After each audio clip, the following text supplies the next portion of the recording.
Call of Duty is a game of attachments. It really is. You grind your gun out, you unlock new gadgets for it, and you make your weapon even better. But some weapons were a little too good or a little too annoying in combat, and this led to the community absolutely hating them. Welcome to the page, everybody. Jimmy or Chaos. Today, we're going to go over the most hated attachments in COD history. You let me know which of these was your least favorite or which one you ran the most. Circle of Trust. Drop a like, and we start off with high caliber in Black Ops 3. Now, headshots should be rewarded, right? Right. Back in Black Ops 3, headshot multipliers were turned down quite a bit, but there was a magical attachment that would crank it back up. High caliber was available on most weapons in the game. It would give you some bonus headshot damage, which, that sounds good on paper. But it quickly became one of the most abused attachments in the game because of how flinch worked. Let me explain. In Black Ops 3, flinch was almost entirely vertical, meaning if you were shooting at somebody's chest and they shot you, your view would kick up to their head. So, if you were running high caliber, you could be shooting at someone's chest, and if they fired back at you, you basically get a free headshot out of the interaction. Now, an attachment that was supposed to encourage being precise with your shots actually encouraged people to just shoot at the chest and run away if somebody started shooting at you. Thankfully, high caliber has been erased from COD over the last few years, and headshot multipliers are just high by default, which is honestly how it should be. At number 9.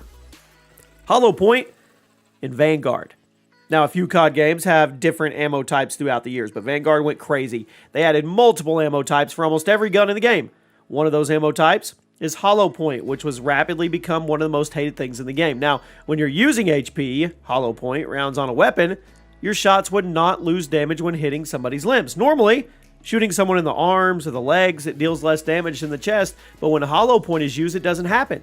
It makes your gun more consistent, and it also makes the combat easier because you didn't need to aim as precisely anymore. Now, Hollow Point took a lot of the nuance and skill out of gunfights, and a lot of Vanguard players still think it needs to be removed completely. Speaking of ammo types. Next one. At number 8.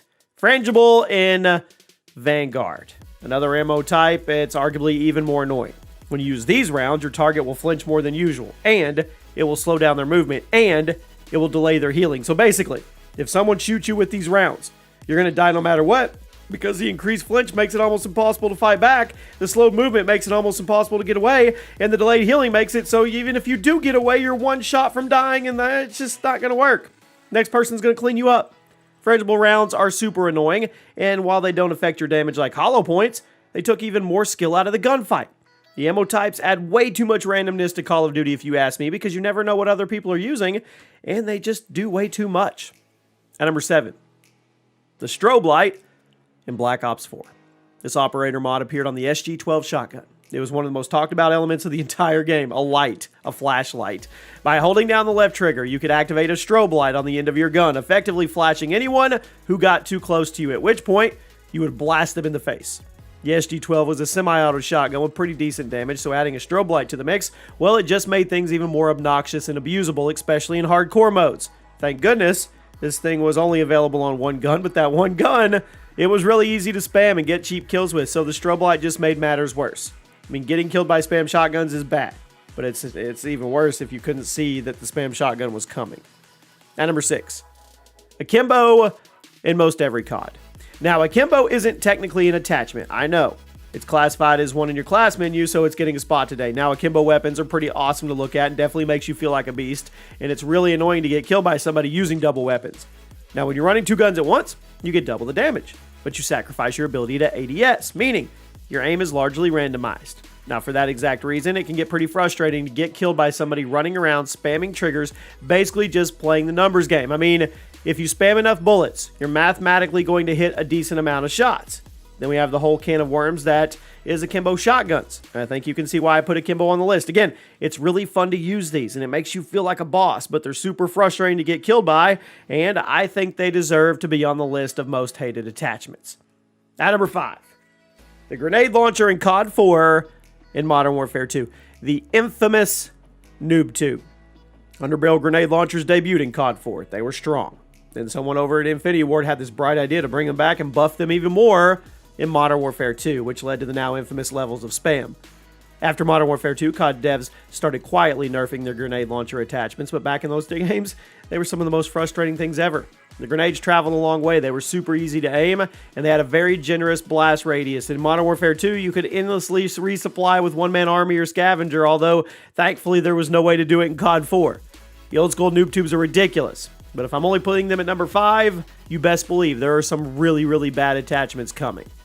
At number 4, incendiary rounds in a lot of Call of Duties. COD World War II introduced us to these, and they've caused a lot of problems.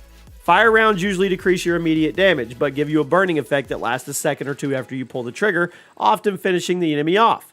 Now, the problem with incendiary rounds is the fact that they don't give enough of the initial damage nerf to the blast of the shotgun, meaning it's super easy to one-shot people with an incendiary round before burning effect even starts. Then on top of it, recent COD games have the gunsmith that allow players to practically erase the negative effects of adding incendiary rounds to their guns and buff the stats even more.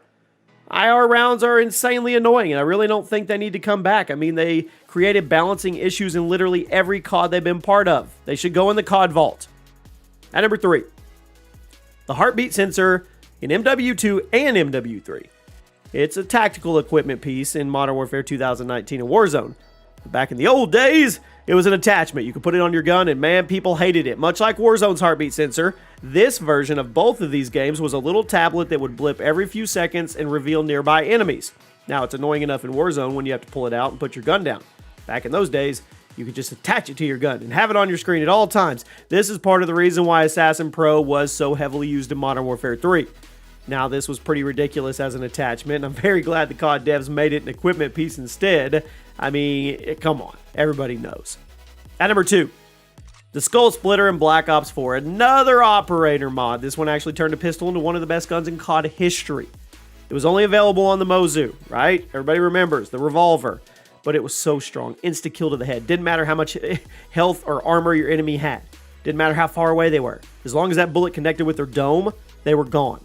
The Mozu also had really good handling speeds because it was a pistol and rather low recoil for a revolver, which made it easy to spam at mid and long range. Plus, there was even a variable scope attachment available for it, which essentially made it a pocket DMR. Now, I've said in videos before that the Mozu with Skull Splitter was actually the best pistol in COD history, and I stand by it. You name another pistol that can insta-kill from any distance. You can't. At number 1, the most hated attachment. The target finder in Black Ops 2. Shocker! By far. Come on. It has to be, right? It was the go-to attachment for people who wanted to sit in a corner or head glitch and get cheap kills for the entire match.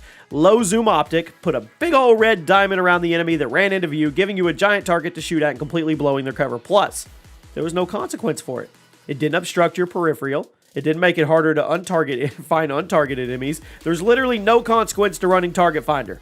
It was easily the most hated optic in COD history, and I think it was also the most hated attachment overall. So, it didn't do extra damage. It didn't inflict anything annoying like a burn effect or anything, but it was abused by LMG campers, and it's honestly burned into a lot of COD players' souls.